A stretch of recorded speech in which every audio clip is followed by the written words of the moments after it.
That's spicy. Jimmy Garoppolo on there could be a benefit, but have they kind of burned that bridge? We'll say this. Gardner Minshew is the best backup in the NFL. I love Gardner.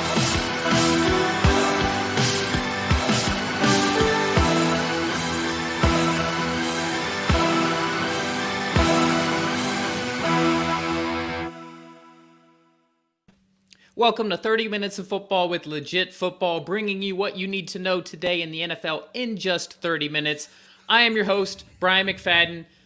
We're doing our Power Rankings show on Tuesdays now. This is our second week doing it on Tuesdays. And we're also, just for today, doing it a little bit early. Had to switch things around, which is why we're at live at 1 Eastern on the East Coast and 10 a.m. here on the West Coast.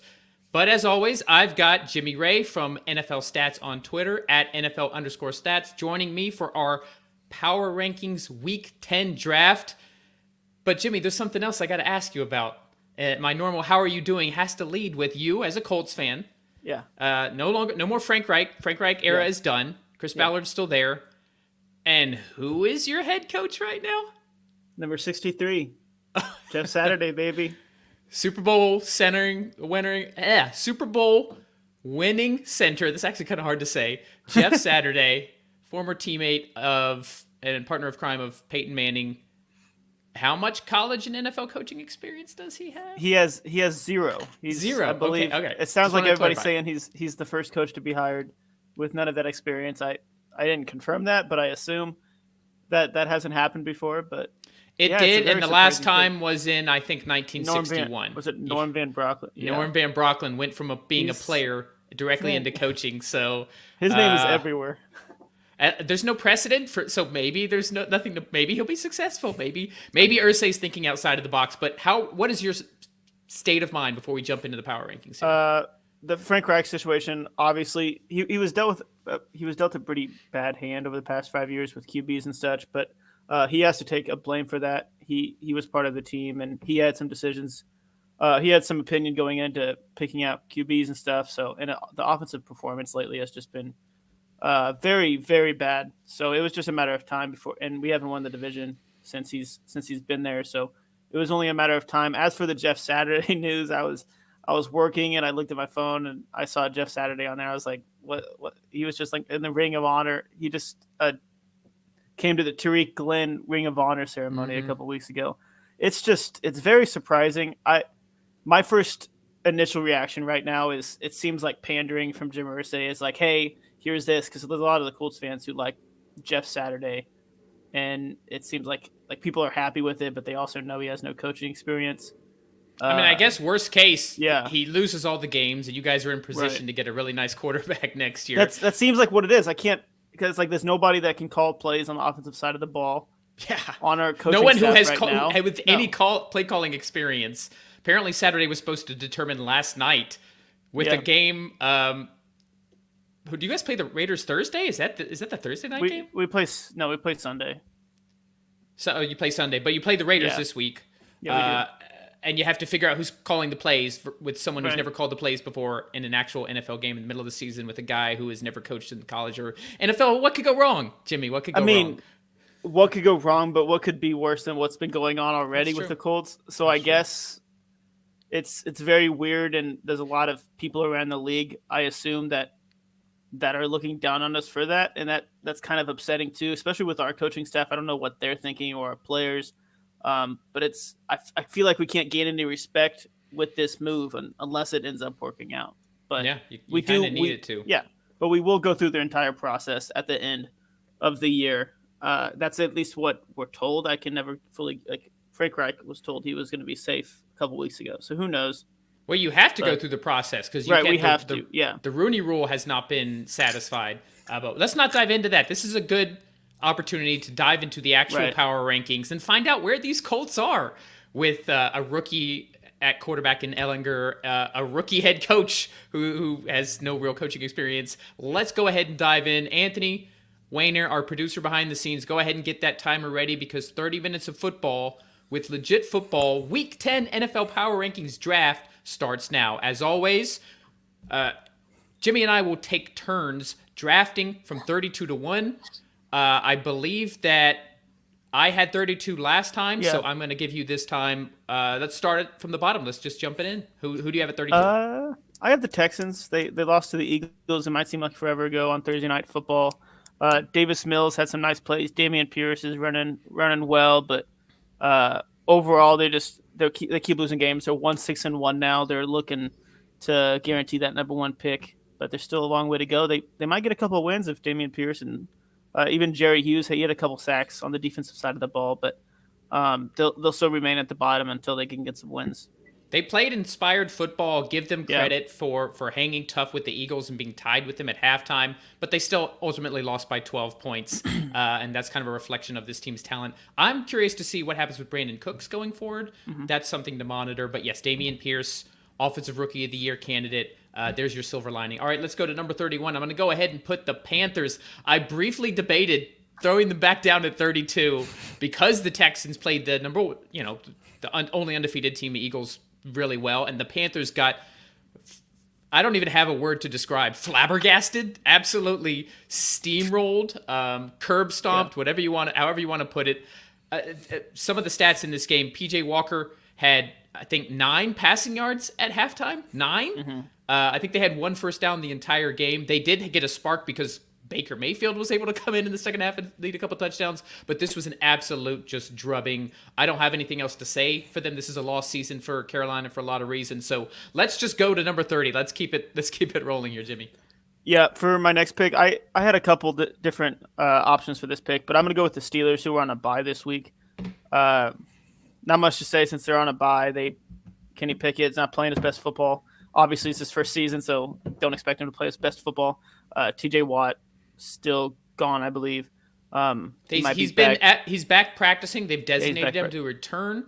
Apparently there was a chance he could have played before the bye, but the fact that he's had the bye now, like, we might end up seeing him this week. That could be a huge boost for them. Yeah, and going against the Saints, I don't think it's out of the realm if TJ Watt does play that they could pull off the win, or if Kenny Pickett plays as well as he could, as he's shown, which was why he was a first-round pick. But Steelers Saints this week, so we'll wait and see on them. This week, the power rankings benefited from your sake, Jimmy, for you picking the even numbers, because I had the Colts at 30, but now I'm going to have to put the Colts at 29. Obviously, their record, they've won 3 games, so they're going to be below some of these teams that have only won 2. But, I mean, they haven't looked great under Ellinger. We already talked at the top of the show about Frank Reich is out. Jeff Saturday is in. We don't know what to expect. We have 0 precedence here. We have 0 coaching experience to point on other than like a high school season in Georgia. So there's not a lot of good things to look at. Jonathan Taylor has been out. Deion Jackson's now injured. Like they traded away Naheem Hines. It's just there's just not a lot positive to look forward to. So that's why I had them at the bottom here. Right, and it's unfortunate that their offense is so bad because their defense is playing pretty well, and that's just overshadowed by the fact that the offense puts up very few yards every week. So yeah, I won't make you talk about a little higher, but I won't make you talk about the Colts too much because we already had you do that. Benji and Dad Gaming Channel says hi. What's up? Saying right back to you. All right, let's keep it rolling. Who do you have at 28? So I had them at 29, obviously. But I have the Las Vegas Raiders. They had a pretty good first half. Devontae Adams had a couple touchdowns, but then they blew their third 17-point game. They had a 17-point lead. They blew another one for the third time this season. Ties the record, by the way. Ties the record. If they lose one more time, a 17-point lead, it'll be the first team in NFL history to have done that. And guess what? We've only gone through 9 weeks. So. Yeah. And they're 0-5 on the road. Devontae Adams had 0 yards after the first half. They were held. I mean, the second half team just shows that Josh McDaniels is just not doing good as a coach right now. It could be one of those one and done years again if this keeps it up. I just don't see any bright sides for them right now because they have some talent on both sides of the ball. They just aren't producing as well as they could be. Yeah, this has to come down to coaching. I also had the Raiders at 28. How do you continue to get these huge leads only to blow them and look just dismal in the second half? Yeah. And guess what? We do have history with Josh McDaniels as a coach, and it didn't go well in Denver. Maybe we should – this guy's just not cut up to be a head coach. It's not like – he's had years to get better. He's still dismal. Man, that Raiders team is such a disappointment. Let's go ahead and put Anthony's Lions at 27. Look at you. The Lions get a win. Nobody gave them credit, even against a struggling Packers team. They go out and get the job done. It wasn't pretty, but they picked off Aaron Rodgers a couple times in the end zone. They get the points when they need to. They beat a division foe. They get to move up a few spots in the power rankings. Yeah, Aiden Hutchinson got his first interception too. That's always good to see from a big man. But I had them a little higher at 24. I give them a little more hope for the solid win on Sunday. But I agree with you. They're still around this spot. Sorry, Anthony. Yeah, they've had some disappointing losses for sure. Well, let's keep it rolling. Let's get number 26 from you. All right, I have the Broncos who were also on a bye this week, and now they play the Titans. So I don't foresee them being able to do it. They could stop Derrick Henry they have a pretty good defense, but their offense is going to have to put some points up against the Titans if they're going to win, because Derrick Henry will end up getting some yards. King Henry's back, as we've all seen. He's leading the league in rushing, but we'll just have to wait and see if they can produce against the Titans. Well, the Broncos, the strength of their defense has been their pass rush and their secondary. Right. Bradley Chubb isn't there anymore. The one place they have not been able all that great is against the run, and you're playing a team that wants to do nothing but run. So a bad matchup for a team that's already just a bad matchup for most teams. I also had the Broncos at 26. How about the Green Bay Packers at 25? They're just in a free fall. I considered putting them lower. They have now lost 5 straight for the first time in all of Aaron Rodgers' career. He's still not really taking accountability. He did mention in the post-game press conference, yeah, I threw a couple interceptions, but he's like, I also led the team in rushing. And I'm like, God, stop it. Stop it. You're playing awful. Your team's playing awful. Uninspired on both sides of the ball. I don't see a lot of silver lining here. Now Romeo Doubs, their promising rookie, has a high ankle sprain. He's out 4 to 6 weeks. A.J. Dillon hasn't been able to produce. Aaron Jones did get injured, but it looks like he'll be back. Where's the silver lining here, Jimmy? I don't have one. Yeah, I don't really have one either. It doesn't seem like Aaron Rodgers really. I've seen some plays. He just doesn't seem like he trusts his wide receivers, which I don't think they've given him any reason to trust him. But you still have to kind of make those throws. He's had 3 red zone interceptions, and before Sunday's game, he had 14 career red zone interceptions in 221 previous games. So that was just an abysmal performance, and you just don't see that from Aaron Rodgers in previous seasons. The silver lining here is they made Anthony happy because they lost to the Lions. That's our silver linings. Let's get number 24 from you, Jimmy. All right, I have the Cleveland Browns, who they were also on a bye this week. They only have a couple more games until Deshaun Watson can't come back, so we'll see if Deshaun Watson can get them some wins going on. They play the Dolphins next. I don't foresee them beating the Dolphins. We'll have to wait and see on that, but I think their offensive prowess will continue against the Browns. So this is a pretty big discrepancy for us. I had them at 18, so 6 spots higher. They just blasted the Bengals on Monday Night Football, followed up with a bye. They had their best defensive performance of the year. When Stefanski is making sure to give Nick Chubb, 20-plus carries a game, they're showing to control the ball. Brissett, when he has a lead, has been decent. They do get Watson back soon. Quickly, why did you put them so low at 24? Yeah, I mean they're still 3-5, and they did beat the Bengals, but it was a divisional game, and I still think their defense hasn't whooped the Bengals. That's the thing. It's not like they eked out a victory. It was decisive. That's why I ended up bumping them up higher than this. That's fair. Yeah, games like that happen. All right, for number 23, 23 Jaguars, but inspiring the fact that I know it was against the Raiders. We just talked about how bad they're being coached. But kudos for Lawrence for leading the comeback. They have an absolute star in Travis Etienne. Another game with over 100 yards. He had 2 touchdowns in this game, the go-ahead touchdown included. I just like how this Jaguars team fought back. They were getting absolutely dominated, especially in the secondary in the first half against the Raiders. Could not stop Devontae Adams for anything. They shored up. They came out of the second half undeterred, and they got the victory for a team that had lost, I think, 4 in a row coming into this game. So kudos to Jacksonville. Still only 23, but arrow up. Yeah, and Travis Etienne, he has 629 total yards and 4 touchdowns over his past 5 games. Wow. So he's been playing pretty well. He's in the top 10 in rushing yards, even though he had a timeshare for a while too. So props has to him. Nicely coincided with one of my fantasy teams, a redraft, which was 0-6. I've won 3 in a row. ETN is There you on that go. roster. So I also picked up Justin Fields prior and started him prior to this week. So I led the league in points this week. So arrow up for my fantasy team, guys. That's very important. All right, let's go to number 22. All right, 22. I have the Arizona Cardinals. Cliff Kingsbury seemed to be on the hot seat right now. They're allowing the second most points per game this season. And Cliff Kingsbury is 27-30-1 as the Cardinals head coach.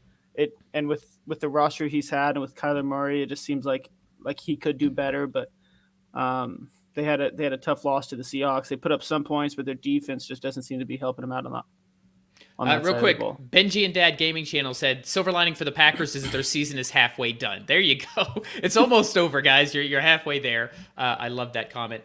I'm gonna put the Saints at 21. I actually had them below the Cardinals. This is one of those things where when you have two teams close together, where one team recently beat the other, we're going to get crap now on Twitter because we're putting the Saints ahead because the Cardinals beat the Saints rather decisively a couple weeks ago.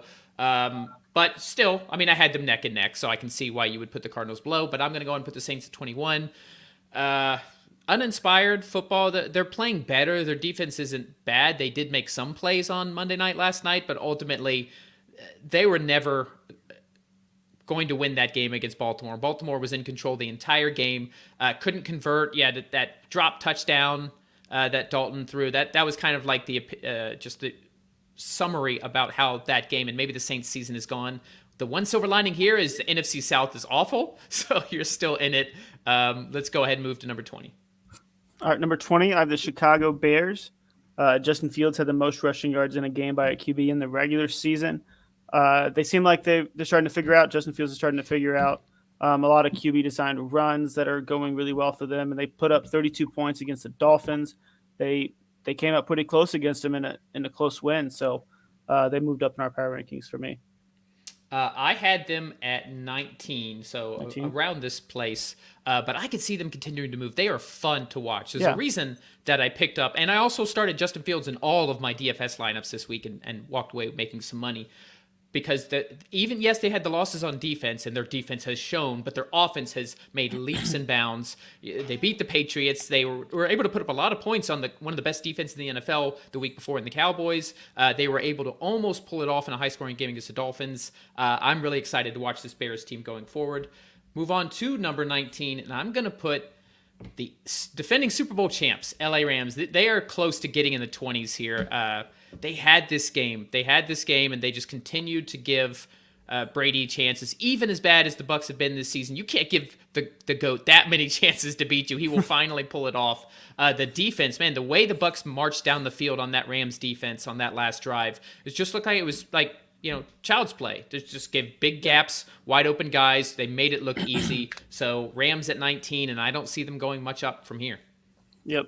Yeah, I agree with that. My next pick, I have the Washington Commanders. Yeah. They're pretty feisty team. They had a close game against the Vikings. They only lost by a few points, but Taylor Heineke, I think he's one of those players who can make some big plays in that game or that play at the end of the game was crazy when the ref fell down, and I believe it was Curtis Samuel that made that catch. That was interesting. And Taylor Heineke is on the season ticket previews for next season. So I don't know if that's something they're going to roll with. That's a pretty loud and clear message. But we also don't know who's going to own the team. Maybe things could change a lot at this time next year. There's a lot of intrigue there. But you know what? This Washington team is actually putting out a nice product on the field. The pass rush has been one of the highlights on the defense. Heineke makes this team much more exciting. You always feel like Washington is in it with Heineke at quarterback, whereas Wentz is like, nope, they're done. He's not going to bring them back. So I agree with you. Chase Young comes back soon too. I think he's practicing this week. He is practicing, correct. So that's only going to be a boost to actually one of the better pass rushes in the entire league. Yeah. I had them at 20. I liked them at 18 though. Just really have enjoyed watching them play lately. Let's go ahead and put where are we at? 17. I will put the Atlanta Falcons here. Almost pulled off the upset. So actually 17 and 18. I picked both of these teams to win. Both of them covered, but they didn't quite come up, but they were so close. Washington had that game in hand. The Vikings came back. The Falcons surprisingly passed the ball more than I thought they should have in the second half. They've been so good at running the ball. They had the lead on the Chargers, let them come back into that game. But they're competitive. They're competitive every single game, even the ones that they lose. And they're now tied. They're still tied for the division lead. They technically are behind the Bucks because the Bucks beat them earlier. All right, that chime is halftime. Look at, I think it's the first time we've ever gotten through exactly 16 teams at the half. Shout out to bye weeks. We're getting good at. Oh yeah, true. All right, all right. I was so excited that you slammed us down, Jimmy. Guys, in addition to, you see it on the screen, go ahead and subscribe to the Legit Football newsletter. The top 6 stories of the day broken down for you just to tell you what you need to know, delivered to your inbox for free 5 days a week all year long, along with injury updates, the latest news. We break it down so you don't have to. But also, guys, start following me on TikTok. I'm putting out a lot of content on there. You can, if you're watching on YouTube, at legit_football_NFL. I had to think about that for a second. Just search Legit Football on TikTok. And Jimmy, as always, let everybody know where they can find you. At NFL_stats, you'll find some fun stats, some updates, some news, stats throughout the day. I try to post throughout the games that I'm watching, but it's hard to post and do stats. But definitely after Week 9's over, this stats coming out right now on my NFL Stats account. So go check it out. Awesome. Yeah, the place to go for any type of stats. What an amazing follow on Twitter. There's a reason why he's the guy I have on my Power Ranking show, because he puts out such great content on Twitter. All right, Anthony, get the timer ready for the second half. No more fluff. Let's just jump right back into it. We got through 16 teams in 15 minutes for the first time. Let's see if we can do it without going to overtime. Lead us off with number 16, Jimmy. The Tampa Bay Buccaneers. I know they did come off a win against the Rams, but it was one of those games where a win was going to be huge for the team, but neither of the teams showed that they really were any better than they have been in the past. Tom Brady does have the most career game-winning drives now with 55, passing Peyton Manning, so that's awesome, but obviously he's played a lot. It's all it shows his endurance in the league, his longevity, so that's awesome. And they showed some – I mean, they won at the end of the game, which is what you're supposed to do, but still their offensive performance and just didn't show a lot at the beginning of the season. This was such a dismal game to watch because it was the last 2 Super Bowl winners, right? You got the Rams last year and the Bucks the year before, and it was just like who's gonna muck it up at the end? Who's gonna lose this game? And that's what I feel like happened. Yes, but Brady also, they had a shot to win it earlier. They didn't get it done. Scotty Miller dropped the pass in the touchdown only because the Rams went 3 and out quickly and gave them the ball right back and then played super soft defense. Did the Bucks even win this game? So I had them at 16 also, but I don't feel good about it. Look at the Falcons right here, and this is we've now covered the NFC South with the Bucks, the highest team ranked at 16. There you go. Let's move on to number 15. On the other side of it, we haven't even started the AFC East yet, so we went through an entire division, haven't started another division. The only division of football with nothing but winning record teams. So we're going to go ahead and put the Patriots in at 15. It didn't get more predictable than Bill Belichick absolutely dominating a rookie quarterback. It got Frank Reich fired ultimately. Not a lot to say about this game. Patriots have been up and down. They got blasted by the Bears, but they handled their business against a pretty bad Colts team. They're 5-4. That's my silver lining. 5-4. Right. I had the game on the background, and I just at some point it became background noise. But every 5 seconds, I heard Matthew Judon with the sack, and I was like, oh, geez. So he had a big sack performance, and he's leading the league in sacks this season. Hold on. David Morazzo just joined the chat, and since we're usually plugged in, but we're in the middle of a show, he says Dan Orlovsky is joining the Colts coaching staff. What is going on here? I don't know if that's true. Let's just hire the ESPN people? All right, so I'm going to move on to the next pick. Why don't you quickly look up, Jimmy, and see if that's actually true? Yeah. If that is insanity, and Irsay clearly is trying to get the number 1 pick. I think if that's the case. Maybe he'll teach the quarterbacks Ellinger how to properly run out of the back of the end zone. Oh, okay. I was at 15, so you're at 14. I just see some articles that say he's not ruling it out, but he's already talked about Jeff Saturday's thing, so I don't see it happening. But not confirmed yet, not for sure. Yeah, okay, I don't see any credible sources yet. But something to monitor. If anybody in the chat sees it while we're doing our power rankings, feel free to put it up there. Number 14, Jimmy. Let's keep this thing rolling. All right, I have the Los Angeles Chargers with the win against the Falcons. It was a very interesting end of the game. We didn't talk about it with the Falcons, with Austin Eckler fumbling and then the Falcons picking it up and then fumbling. That could have been a big turnaround, especially with the game tied at 17-17. By the way, there was But, also a fumble earlier where Drake yeah. London, the Falcons yeah. were in the red zone, almost in the end zone. I think he was at about the 5-yard line. London caught the pass, and Khalil Mack literally just took the ball from him. So a lot of these moments that clearly could have gone the other way. But at the end of the day, LA wins. Yeah, one of those welcome to the NFL rookie moments, Yep. which is always fun. But the Chargers. I put out a stat from I think Sports Doc Matt from Fox Sports. The Chargers are one of the most banged up team in the NFL right now. I don't know exactly how it calculates it, but based off just looking at the injury report, I think it's pretty obvious that they are one of the most banged up teams. But Joshua Palmer showed some life, so I think the next man up thing has kind of been working. They're getting some wins. If they can get healthy later in the season, who knows? I kind of believe in this team with them healthy. They're 5-3. The coaching has been, I continue to question. They're way too talented to be where they're at. I think it was week 11. They got flexed into the Sunday night game with the Chiefs. So that'll be a true test as well as KC is playing, especially with the grind that they had. Let's keep it rolling. Number 13, talking about that grind that just happened on Sunday Night Football, I'm going to put the Titans. I could easily put them higher. We'll probably get some crap here for having them at 13, even though they're still leading the division and because they played the Chiefs so well. But ultimately, I don't know. Kudos to the defense. They've played very well. Mike Vrabel's always going to coach up that defense. Derrick Henry's playing as well as any running back right now, but they don't have any semblance of a passing game. When you're that imbalanced, it's going to be hard to beat the better teams like the Chiefs. We give them credit for taking them as far as they did, but ultimately they still lost the game, and that's why I have them at 13. Right. I feel like to be one of the great teams, you need to be balanced. We could be wrong as we head into later in the season. They could show something, but we've kind of seen how this team plays in the past, and they've lost in a couple rounds in the playoffs. So we're just gonna wait and see if they keep winning. Well, I'm sure Tannehill should be coming back. Treylon Right. Burks is still due to come back. There are some things you can point to in the future, but if they keep playing like this, they're going to have another early exit as a division winner. Number 12, Jimmy. All right, I have the New York Giants, who are coming off a bye. It came off the loss the previous week. They have the Texans up next, so I think that could give them a bounce back win after the bye. But they had a bye this week, so not a lot to say. So let's keep it rolling.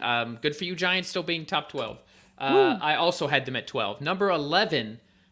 Cincinnati Bengals. And had they not been blasted by the Browns on Monday Night Football the week before, I would be putting them higher. They're still without Jamar Chase. It didn't matter because they finally found their running game. Joe Mixon with 5 touchdowns. He was an absolute monster. Nothing the Panthers defense. And this was a Panthers defense that was more kind of middle of the road against the run. They hadn't been terrible. It didn't matter.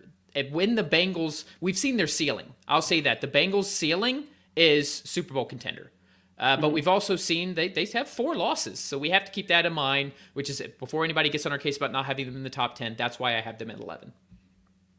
Yeah, I had them at 10, so it's close enough. For the next pick, I have the Seattle Seahawks, who probably one of the most surprising teams in the NFL so far. In our first power rankings that I had them at 25. Now they're in the top 10, which is awesome to see for the team. Geno Smith, I believe, has the 3rd best passer rating so far this season. I think at this point most people would choose Geno Smith over Russell Wilson, which is very surprising to say. 100%. So, I think Bronco fans would take Geno Smith over Russell Wilson at this point. But they had another solid win against a divisional opponent in the Cardinals. So I actually had the Seahawks higher. I had them at 8. Okay. They're 6-3. They're alone in first place in the NFC West. Yes, they did get blasted by the 49ers, and I still think heads up, the 49ers are still a better roster, especially with Christian McCaffrey. If the 2022 NFL season ended today, the Seattle Seahawks would be hosting a home playoff game. I think at this point we can pencil them in for at least a wild card spot. To be determined how the season plays out. The 49ers are still undefeated in the NFC West. So they have been able to own that division, but I think at 6-3, they have set themselves up in a wide open NFC to at least get a wild card spot. What an amazing coaching job by Pete Carroll, my Coach of the Year candidate at this stage in the game.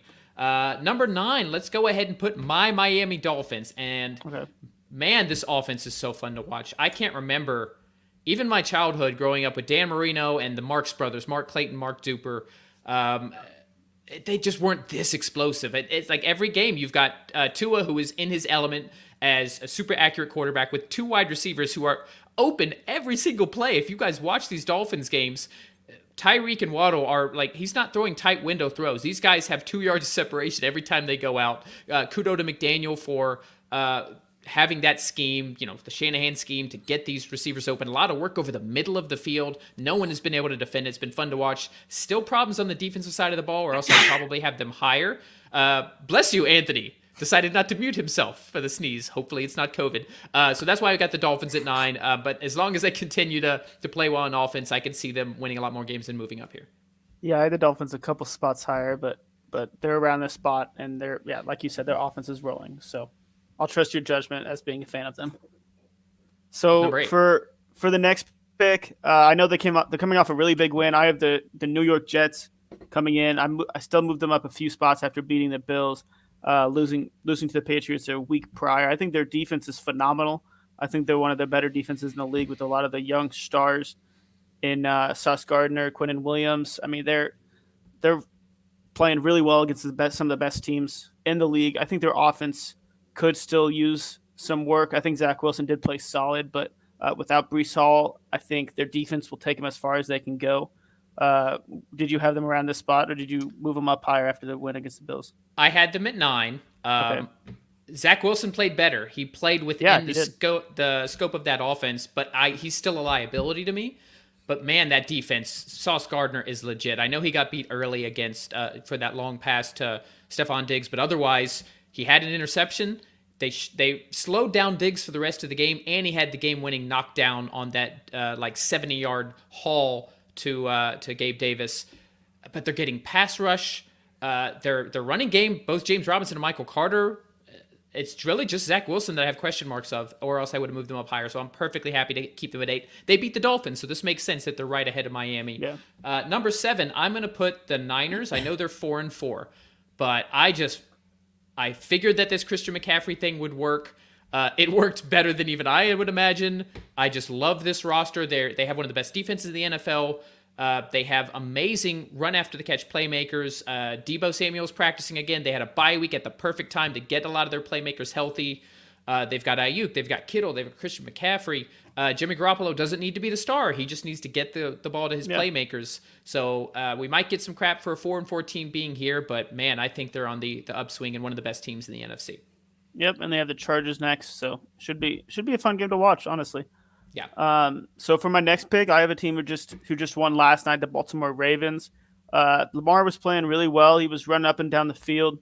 And Kenyon Drake got a couple touchdowns. The defense played solid. They just had a solid win against the Saints, finally not having a close game to worry Baltimore fans. I think this is just a solid performance on both sides of the ball.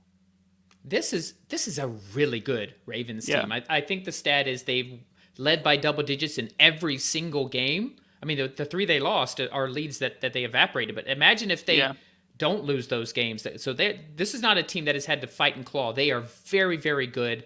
Their defense with Roquan Smith, what a huge difference he makes, especially in run stopping. He made some amazing stuffs of Kamara last night. I had them at 5. I had them ahead of the Cowboys, but that's how the draft works. So I'll go ahead and put Dallas at 5. We got some complaints last week about the Ravens being ahead of the Cowboys. So you're welcome. That's how the draft goes. Dallas gets to jump ahead, even though they had the bye. I'd love to see these two teams play.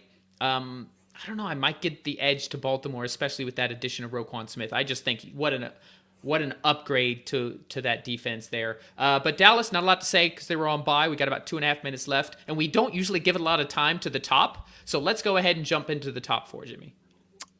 All right. So some people might disagree. I still think this team is a top 4 team, but I don't think they've kind of jumped the Minnesota Vikings. We're going to get crap for that. Yeah. I mean, it's fine. I still think the Bills are a better team on both sides of the ball, but the Vikings are 7-1.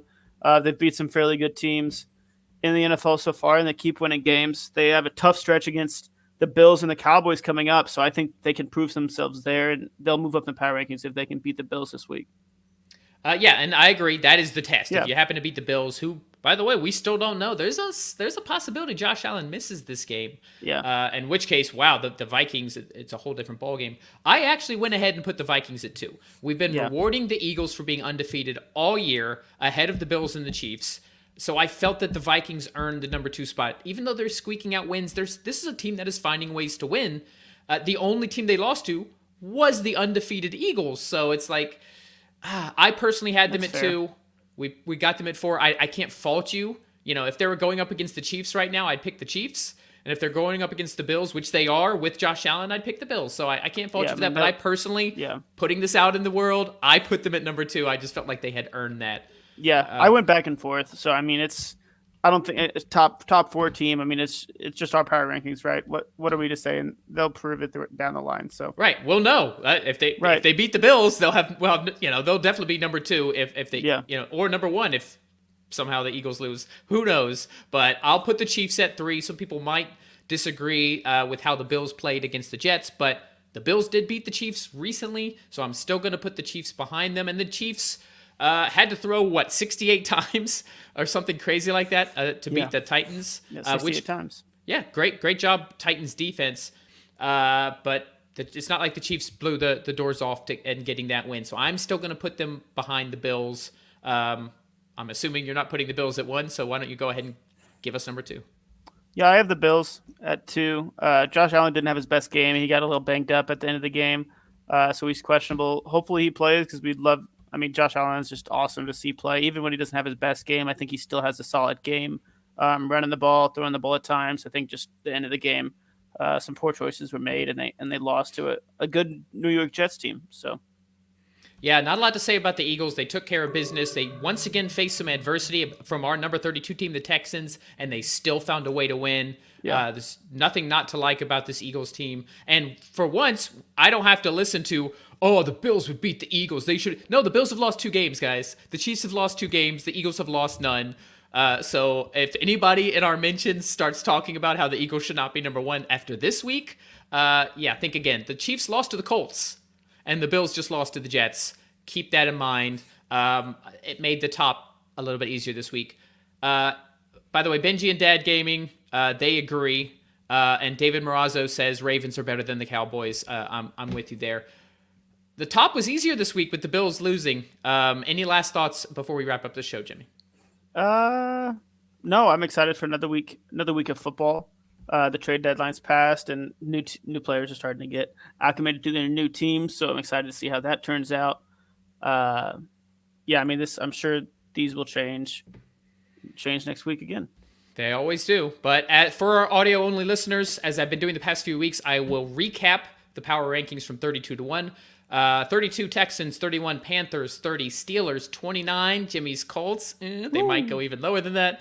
28 Raiders on a free fall. 27 Anthony's Lions on the upswing. 26 Broncos. 25 Packers in a free fall. 24 Browns, I would have put them higher. 23 Jaguars. 22 Cardinals. 21 Saints. 20 the suddenly exciting Chicago Bears. 19 Super Bowl champ LA Rams. 18 Washington Commanders. 17 Falcons, 16 Bucks, 15 Patriots, 14 Chargers, 13 Titans, 12 Giants, 11 Bengals, 10 Seattle Seahawks at 6-3, 9 my Miami Dolphins, 8 Pro Football Demons Jets, 7 San Francisco 49ers, 6 Ravens, 5 Cowboys, 4 Vikings, maybe there should be at 2, 3 Chiefs, 2 Bills, and 1, as always, the Philadelphia Eagles. Jimmy, thank you as always for joining me. We will put the graphic up on Twitter. We'll put the graphic up on TikTok. Feel free to tell us just how wrong we are. Football made in Germany should be interesting. Yes, Seahawks Bucks in Germany. First ever game. What a game. London has been getting crappy games for years. Germany's first game. A couple of first place teams. Love it. Excited to watch that. Guys, thank you so much for watching in the chat. If you're first time here, make sure to subscribe. If you're first time listening as a podcast only listener, make sure to subscribe as well. That's it, guys. We will be back on Thursday at 7 Eastern, 4 Pacific for our weekly hour-long live viewer questions. We've been getting more and more people each week. I feel like we answered about 50 questions on last Thursday with Pro Football Demon. Jeez. Make sure to check that out. Thanks as always to Jimmy. Check out at NFL_stats on Twitter. This has been 30 Minutes of Football with Legit Football. We'll see you Thursday, guys.